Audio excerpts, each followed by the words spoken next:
कुम्हार मिट्टी से कुछ बना रहा था कि उसकी बीवी ने पास आकर पूछा, क्या कर रहे हो?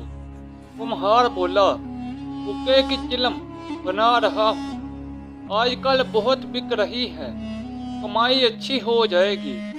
बीवी ने जवाब दिया कि जिंदगी का मकसद सिर्फ कमाई का जरिया ही तो नहीं, कुछ और भी है। तुम मेरी मानो, आज सुराही तैयार करो।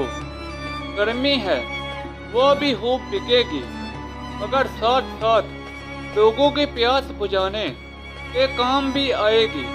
कुम्हार ने कुछ सोचा और मिट्टी को नए रूप में ढालना शुरू किया। तो अचानक मिट्टी ने पूछा, ये क्या कर रहे हो? मेरा रूप बदल लिया। क्यों? कुम्हार ने जवाब दिया, मेरी सोच बदल गई है।